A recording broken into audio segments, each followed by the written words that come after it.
ఓం మహాగణాధిపతయే నమః. ఓం గురుభ్యో నమః. ఓం శ్రీమాత్రే నమః. పరమేశ్వర స్వరూపమైనటువంటి జ్యోతిష, వాస్తు మరియు ఇతర అనేకమైనటువంటి శాస్త్రములను మనకు అందించినటువంటి మహర్షులకి నమస్కారం. హయగ్రీవ హయగ్రీవ హయగ్రీవేతి యోపధేత్తస్య నిస్సరతే వాణి జనుకన్యా ప్రవాహవత్. అరుణాం కరుణాతరంగితాక్షీం ధృతపాశాంకుశపుష్పబాణచాపాం అనిమాదిభిరావృతాం మయూకైః అహమిత్యేవ విభావయే భవానీం. శ్రీమాత్రే నమః.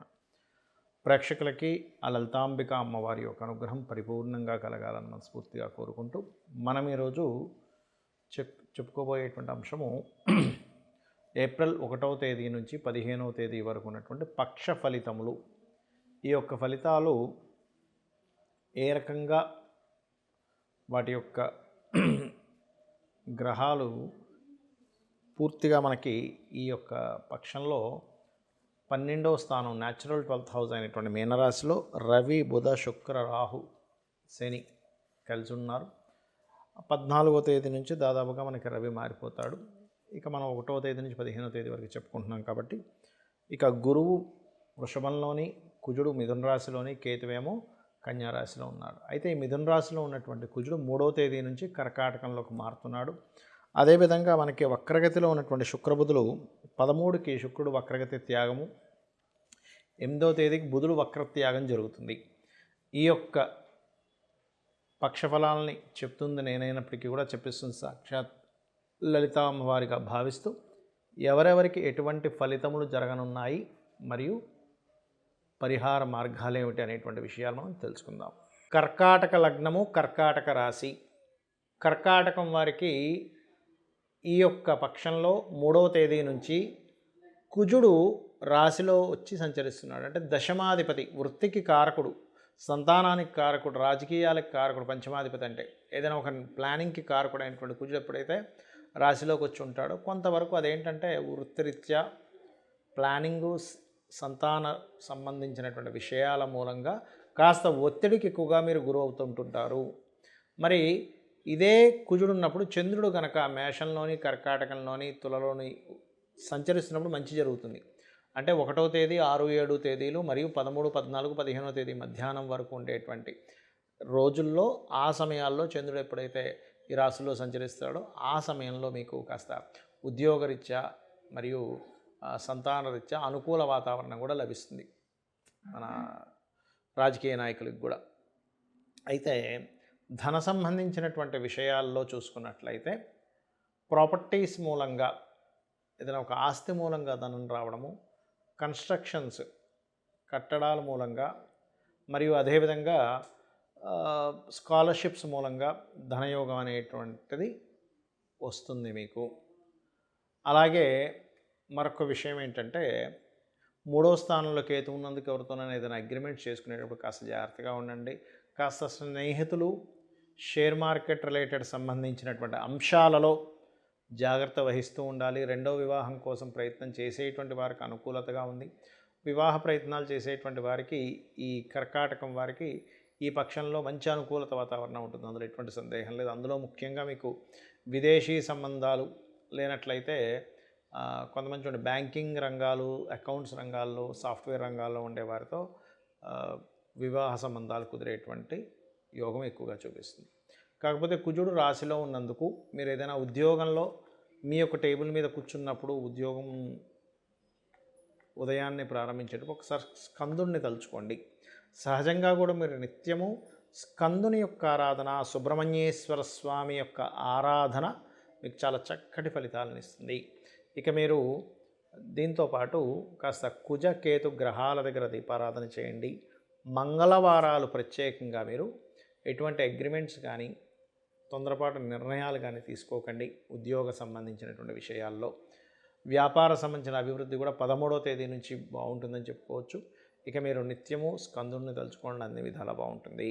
చాలామంది ఏంటంటే మనకి షష్టగ్రహ కూటం వచ్చేస్తుంది, ఏదో అయిపోతుంది అనుకుంటున్నారు. కరోనా లాంటి భయంకరమైన వచ్చేసి మళ్ళీ లాక్డౌన్ అయిపోతుందండి, ఏదో అయిపోద్దండి, అమ్మో బిజినెస్లో లాగా అది ఇది అనుకుంటున్నారు. కానీ అంత లాక్డౌన్ లాంటి పరిస్థితులు అయితే రావు, గుర్తుపెట్టుకోండి. మరి ఏమిటండి మరి షష్టగ్రహ కూటమి, షడ్గ్రహ కూటమి అంటుంటారు. షష్టగ్రహ కూటమి రెండు రకాలుగా వాడుతుంటారులేండి. అయితే 6 గ్రహాలు కలయిక ఉంది కదా మీనరాశిలో అంటే ఒకటే గుర్తుపెట్టుకోండి, ఇది మంచి ఎండలు ఉండేటువంటి సమయంలో వర్షాలు పడడానికి, ఎందుకంటే జలరాశుల్లో ఎక్కువ గ్రహాలు ఉన్నాయి కాబట్టి వర్షాలు పడతాయి సడన్గా, మంచి ఎండలు కాస్తూ జల సంబంధించిన ప్రళయాలు వస్తాయి. మనకు ముందే ఆస్ట్రాలజీ పరంగా చూసుకుంటే జలం అంటే ఎక్కడ, మన ఇండియా కాదు, నార్త్ ఈస్ట్ కంట్రీస్ సైడ్ మనకి ఏదైతే మ్యాప్లో చూసుకుంటే ఉత్తర ఈశాన్య కంట్రీల వైపు దాదాపుగా మనకి అమెరికన్ కంట్రీస్లో ఉండే నార్థన్ కంట్రీస్ కావచ్చు, కొన్ని కంట్రీస్ ఉంటాయి, ఆ కంట్రీస్లో ఎక్కువగా జరుగుతుంది. అలాగే మరొక విషయం ఏంటంటే జలంలో ఇప్పుడు నేవీ పర్సన్స్ ఉంటారు, నేవీలో ఉండేటువంటి వారికి కుజుడు నీచం పడుతున్నాడు కాబట్టి అక్కడ ఉండేటువంటి రక్షణ దళాల్లో ఉండేటువంటి వారికి ఇబ్బందిని ఇస్తుంది, గుర్తుపెట్టుకోండి. అలాగే సహజంగా కూడా ఇప్పుడు చూడండి, కొంతమంది యువకులు జల సంబంధించిన వాటి జోలికి అక్కడికి వెళ్ళి అక్కడ కొంత ఆహ్లాదకరమైనటువంటి ప్రదేశాలు ఉన్నాయి కదా అని వెళ్తున్నప్పుడు ఒక్కోసారి సడన్గా వాటర్ వదలడం ఇట్లాంటివి జరిగి జల ప్రమాదాలు, జల ప్రళయాలు, అటువంటి విషయాల్లో చాలా జాగ్రత్తగా ఉండాలి ముఖ్యంగా. అదేవిధంగా మరొక విషయం ఏంటంటే ఇక్కడ గమనించినట్లయితే ఈ గ్రహకూటమి షేర్ మార్కెట్, నేను ఆల్రెడీ ఫిబ్రవరి నుంచి చెప్తూ వస్తున్నా ఏమండి, మార్చి వస్తుంది, మార్చిలో ఆల్రెడీ మనకి బుధుడు నీచబడి మీనంలో తిరుగుతున్నాడు, షేర్ మార్కెట్ భయంకరమైన ఫ్లక్చువేషన్కి గురవుతుంది, విదేశాల్లో అది కూడా ప్రత్యేకంగా, ఎందుకంటే రాహుతో కలిసి ఉన్నటువంటి నీచబడ్డ బుధుడు అనేటువంటిది. మీకు అటువంటి సిచ్యువేషన్స్ ఆల్రెడీ మార్చిలో చూసుంటారు. కాకపోతే నేను అనేది ఏంటంటే ఇక్కడ షేర్ మార్కెట్ విషయంలో ఈ శుక్రుడు బుధుడు ఇద్దరు వక్రత్యాగం అవుతారు. అంటే మనకి మార్చ్ 13వ తేదీ తర్వాత నుంచి షేర్ మార్కెట్లు ఒక మంచి ఇది కూడా కనబడుతుంది. ఇప్పుడు ఏదైతే మీకు డౌన్ఫాల్ అనేటువంటిది కనబడుతూ ఉంటుందో మనకి మార్చి మాసంలో, ఏప్రిల్ 13 తర్వాత నుంచి సడన్ రైజ్ కూడా కనబడుతుంది షేర్ మార్కెట్ రిలేటెడ్ సంబంధించిన విషయం. అంటే సడన్ అప్ సడన్ డౌన్స్ అనేటువంటివి ఈ షడ్గ్రహ కూటమి, ఈ 6 గ్రహాలు ఉన్నటువంటి గ్రహస్థితి ఇస్తుంది. అయితే ఇక్కడ మరొక విషయం ఏంటంటే గమనించుకున్నట్లయితే ఎవరైనా సరే ఇప్పుడు నాకు జాతకం లేదండి, మరి ఈ గ్రహస్థితి ఏం చేస్తుందో ఏంటో అని భయపడుతూ ఉంటారు. ఏమీ భయపడాల్సిన పని లేదు, అంత ఇబ్బంది ఏమీ లేదు. కాకపోతే అధిక గ్రహాలు ఒక రాశిలో ఉన్నందుకు మీకు ఆ రాశి మీద కొంత ప్రభావం ఉంటుంది. అంటే దానికి సంబంధించిన ఖర్చులు కానివ్వండి, మనం ఒక్కొక్క రాశికి చెప్పుకున్నాం కదా ఆ రకంగా. అదేవిధంగా దీని యొక్క ప్రభావం మన మీద అసలు పూర్తిగా ఉండకూడదు, ఏ జల ప్రదేశాలకు వెళ్ళినప్పుడు మనకి ఇబ్బంది కలగకూడదు అని అనుకుంటే కనుక కాస్త శివునికి అభిషేకము లేదా మీ ఇష్టదైవ ప్రార్థన చేసుకొని ఇంటి నుంచి బయటికి బయలుదేరడము, కాస్త జల సంబంధించిన వాటికి కాస్త దూరంగా ఉండడము మంచిది అనేటువంటిది చాలా స్పష్టంగా గోచరిస్తుంది. అలాగే మరొక విషయం ఏంటంటే గోవులకి క్యారెట్స్ మరియు గ్రాసము తినిపించడం అనేటువంటిది మంచిది ఈ గ్రహస్థితి వల్ల. అదేవిధంగా గోధుమ రవ్వ, బెల్లము ఇటువంటి పదార్థాలు కూడా గోవుకు తినిపిస్తే మంచిది. బెల్లము గోధుమ రవ్వతో చేసిన పదార్థాన్ని ఏదైనా ఆలయంలో ప్రసాదంగా ఇచ్చే 10 మందికి పంచితే కూడా దీని ప్రభావం తక్కువగా ఉంటుంది. ఎందుకంటే రవి, రాహు, శని ఈ 3 గ్రహాలు ప్రధానంగా కలయిక అంత మంచిది కాదు, అది కూడా జలరాశుల్లో. అంటే ప్రకృతి వైపరీత్యాలు, ప్రకృతిలో సడన్గా ఈ జల సంబంధమైనవి ఎక్కువ ఇవ్వడానికి ఛాన్సెస్ ఎక్కువగా ఉంటుంది. అయితే ఇక్కడ కాదు, కొన్ని సుడిగుండాలు లాంటివి రావడం జలాల్లో, ఎందుకంటే జలరాశిలో అధిక గ్రహాలు పడ్డాయి కాబట్టి. ఇది మనం ఆల్రెడీ 1 మంత్ బ్యాక్ నుంచే చెప్పుకుంటున్నాము.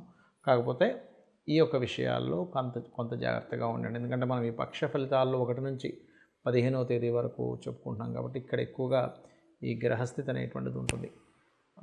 14వ తేదీ వరకు పంచగ్రహ కూటమి, 6 గ్రహాలు కలిసిన ఒకరోజే 6 గ్రహాలు కలుస్తాయి, మిగిలినంతా 5 గ్రహాలు కలిసి ఉంటాయి నెల జలరాశుల్లో. కాబట్టి అందరూ కూడా లలితా సహస్రనామాల యొక్క శ్రవణము లేదా పఠనం చేసుకోవడం మంచిది. దాని ద్వారా అమ్మవారి అనుగ్రహం కలుగుతుంది. మీ అందరికీ అమ్మవారి అనుగ్రహం కలగాలని మనస్ఫూర్తిగా మరోసారి కోరుకుంటూ శ్రీమాత్రే నమః.